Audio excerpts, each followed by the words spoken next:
Nmap is a super cool tool for IPv4, but can we use it for IPv6? Let's have a look and get a little bit of a feel. So I'm going to set an IPv6 target. We're going to hit up our DNS server.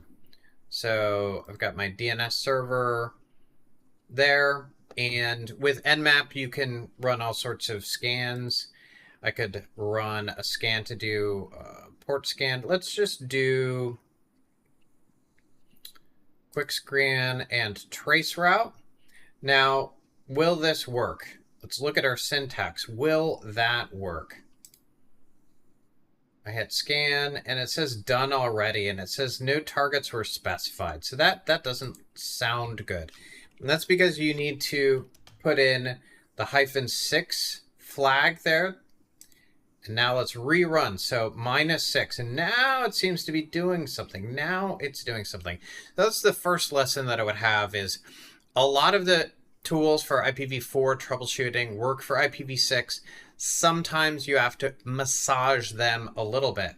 And so it shows us the pathway that we can go through.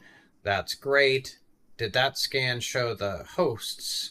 The port on the host? No, it didn't. So I could change that and run a quick scan to say, hey, what ports do you have open on that particular box? And again, it reset my -6, and I'll rerun that scan there, and it tells me this is a DNS server. And so that means port 53 is going to be open, as well as port 22, because it's a Linux box. And so this looks pretty cool. So yes, Nmap works pretty well with a little bit of just fine tuning with that -6. Pretty cool tool.